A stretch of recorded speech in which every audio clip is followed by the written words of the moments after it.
Welcome back. If you just joined us, watching the news at 10, broadcasting on Channels Television live from Lagos. A reminder about top stories.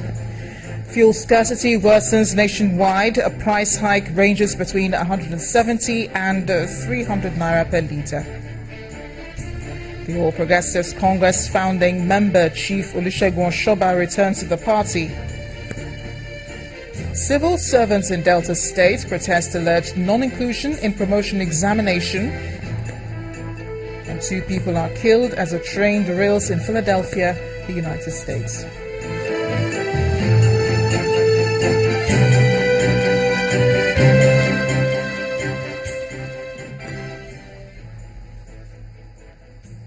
Remember, you can read up more on our top stories on our website, channelstv.com, and on youtube.com/channelsweb. You can also visit m.channelstv.com to view us live on a mobile device and download the Channels TV app for Android, iOS, and Windows phones from their respective stores. We also encourage you to please interact with the Eyewitness feature in the Channels TV app. If you have pictures or videos you'd like to share with us, tap the application on your device, swipe to reveal the Eyewitness menu, and follow the instructions. Let's take a look at some pictures that you sent into our Eyewitness portal. We begin with this one, sent in from Iju Road in Lagos State. It shows people gathered here at the filling station waiting to buy fuel. Our Eyewitness reporter calls on the federal government to intervene.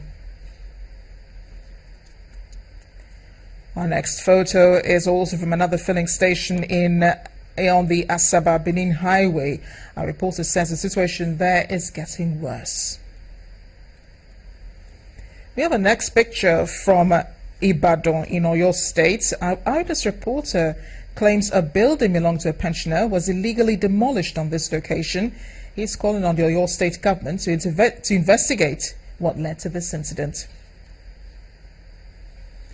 Staying in Ibadan, this photo shows a young farmer engaged in aeroponics. This is the process of growing plants in an air or mist environment without the use of soil or an aggregate medium. Our Eyewitness reporter describes this as quite innovative. Here's where our last picture comes from. It's in Kano State. Our Eyewitness reporter calls on relevant authorities to attend to this worsening case of gully erosion. Thanks for sending in those pictures. Know that you too can become an Eyewitness reporter for Channels Television. To other stories now, it was homecoming of some sort as the former governor of Ogun State, Chief Olusegun Osoba, today rejoined his former political allies. He's now dumped the Social Democratic Party. Chief Osoba, a founding member of the defunct Action Congress of Nigeria, a party which was one of the parties transformed into what is now the All Progressives Congress. Present at the meeting to reunite Chief Osoba were former governor of Lagos State, Bola Tinubu, former Osun State Governor, Bisi Akonde, governor of Osun and Oyo States, while the deputy governor of Lagos State, Oluranti Adebule, represented Governor Akiwumi Ambode. And when asked for his reaction after the meeting, Chief Osoba goes sonorous, while the leader of the APC, Asiwaju Tinubu, gave further details on the reunion efforts of the leaders and also explained the absence of the governor of Ogun State, Ibikunle Amosu. Your Excellency, sir. Yeah. So you're back in APC, sir? Fully. Wow. So what's going to happen in the politics of Ogun State, Awolowo said, Ìjà dópin, ogun sì tán, Olùgbàlà jagun wòlú, orin ayọ̀ la ó máa kọ, hallelujah. That's Awolowo's political anthem. Thank you. So are you going to unite all other leaders in the party? We have, internal review of our organization, and there are things that we have to plan.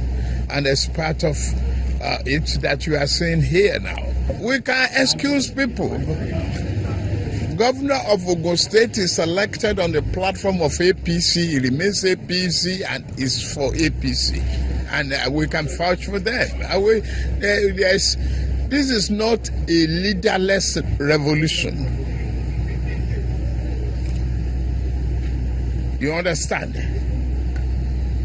Leaders are defined and they're identified, and it's clear that we are all one, including governor of Ogun State, Ibikunle Amosu.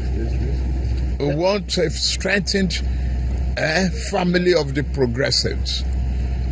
We want to stay focused in redirecting Nigeria. We want to reverse the decay of 16 years. I saw things coming from PDP left, right there, trying to talk. We are saying we want to clear the mess they created for 16 years. For 16 good years, PDP destroyed this country. We should not be lamenting on petroleum queue today. If they have seen what is necessary and done what is necessary for this country. Four Northern governors, led by the chairman of the Northern Governors Forum, Governor Kashim Shettima of Borno State, are in Owerri, the Imo State capital, to rub minds with Governor Rochas Okorocha on the state of the nation. After the meeting, the governors told journalists and Nigerians need to be more patient with the president, as the present challenges are not insurmountable. The chairman of the Northern Governors Forum, Kashim Shettima, leading some of the Northern governors on a visit to the Imo State Government House. Briefing journalists after the meeting, Governor Shettima called on all Nigerians to remain steadfast in the face of the ongoing challenges in the country, asking all to support the APC-led administration, irrespective of party affiliation, to overcome the present challenges. The APC government is making efforts to rectify the anomalies, the atrocities inflicted on our psyche as a people for the past 16 years of PDP's misrule. Mind you, we are on the ascendancy in the counterinsurgency war in the northeast. It's to the eternal credit of the APC government. When Maiduguri was on the verge of falling to the Boko Haram, now the Boko Haram had been degraded to such an extent that all the roads in Borno State are now open for business. And oil has fallen to less than $30. What you expect is a corresponding decline in your inflow. But last month we got 2.6 billion naira, more than 50% of what we used to get in the heydays of the oil boom. So we have to be grateful to President Buhari for his integrity. We are seeing with a newfound respect in the global community, and the revelations in the Dasut Kijet is a testimony to the atrocities that he is trying to really make amends. On their part, the governor of Imo State, Governor Rochas Okorocha, as well as Jigawa and Niger State governors, called on all Nigerians to be patient with the Buhari-led administration, saying it remains the only government that has the antidote to the crisis rocking the nation. Would you have imagined that PDP was still handling this economy and oil prices at the price it is now? There would have been total mess in the nation. So I think God is not done with Nigerians yet. But for us in APC, it's a test. It's a testing ground. APC is equal to the task and will make the economy good. There is hope. We just have to be patient. It's easier to destroy than to build. And I think we're in the process of building a great nation. If nothing, the level of corruption has gone down drastically. And there's a bit of fear. The level of impunity has gone down. On the lingering fuel scarcity in the country and the president's frequent trips abroad, the APC governors have this to say. As those of you that travel know how we were being treated before and the treatment now, people start to respect Nigerians and the Nigerian government because of the leadership of the President Muhammad Buhari and his engagement with the Western world and the world at large. Oil scarcity will be over in the next couple of weeks, as attested to by the Minister of Petroleum Resources.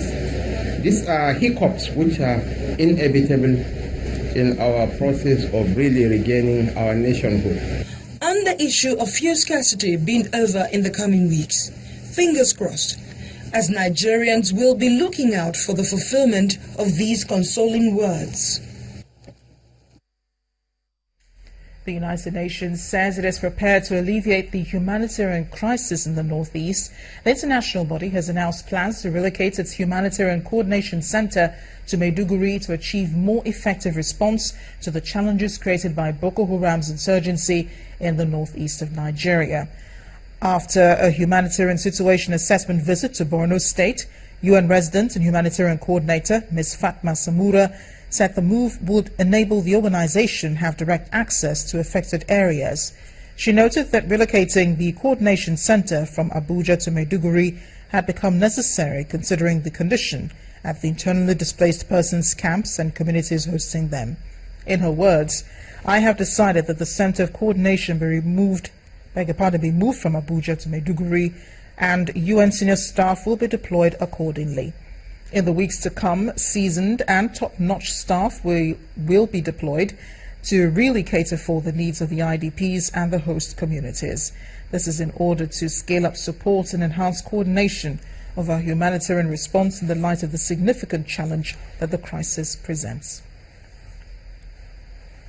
Meanwhile, some internally displaced persons in Fufore, Adamawa State have rejected the regimented life of the Malkohi IDP camp and instead established their own settlement nearby.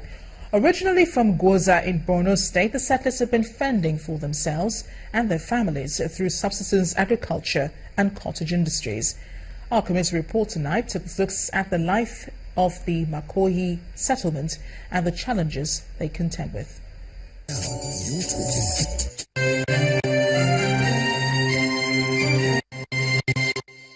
Barely 1 kilometer from the renowned internally displaced persons camp in Malkohi, Adamawa State, a new community has been evolving. Incidentally, it is also populated by internally displaced persons, most of whom were driven from their homes in Gwoza in neighboring Borno State by Boko Haram terrorists. Rather than seek refuge in the IDP's camp, they have made their home on this piece of land donated to them by a Malkohi village. Because of Boko Haram, we entered our place. Then before he enter Gwoza, he come and run to come here and get to farmland. And as the farmland, there's people that sitting here to give me land, and then I will go around farm here. The settlers have built thatched huts as shelter for themselves. Life appears normal as they work hard each day to fend for their families of about 240 households. We are good farmer, and in farmer, I give children to get food, and then some people help me because of the farmer man. Some of the residents engage in petty trading, while the young women are into weaving, sewing, and knitting of the traditional hats, and producing traditional snacks. More than 90% of these over 700 children in the settlement are out of school, but there's a playground available for them to play in. It appears, for some reason, they have been left to their own devices.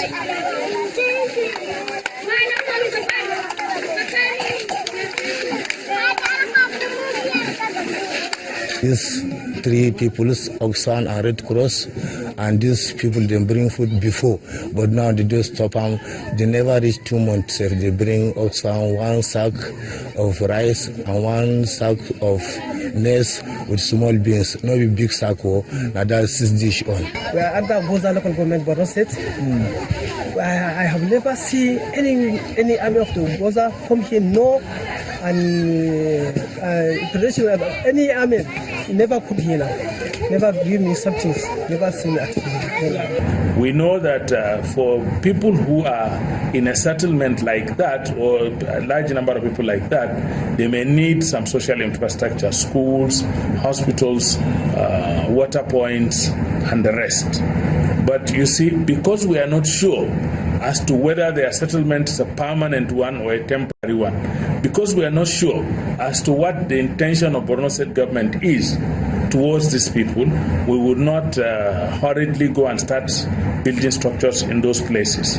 Donor agencies including Oxfam, the European Union and the Red Cross have also provided toilet facilities and boreholes to supply potable water.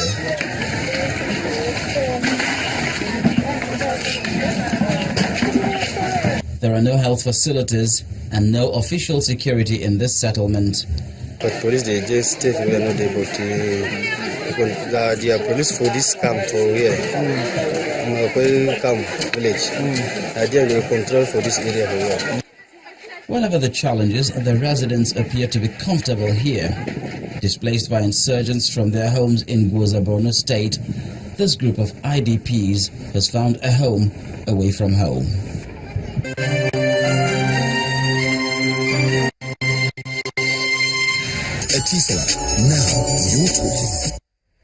When the News at 10 returns, we'll be looking at the gains from the U.S. Nuclear Summit. I'll be joined from Abuja by Professor Shamsuddin Elegba, former DG, Nigeria Nuclear Regulatory Authority. Please join us again.